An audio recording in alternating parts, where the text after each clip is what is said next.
So, meron ng RFID Easy Trip card si Mr. Gray. Yan. So, ito na yung bagong card. Tapos, guys, ang proseso niya, ganito. Hindi na kayo, sa kami nagpakabit? Sa Balintawak.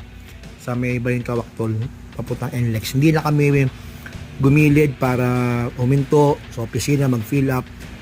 Habang nakapila kami doon sa may cash lane, yan, nag-fill up na kami, $100 lang hiningi sa aming bayad. Tapos ito yung case nung pinaka-card. Yan. Tapos habang nakapila kami, nag-fill up na kami sa loob ng kotse. Then mismong sa may toll gate, bago ka magbayad sa may cashier, meron doon lamesa.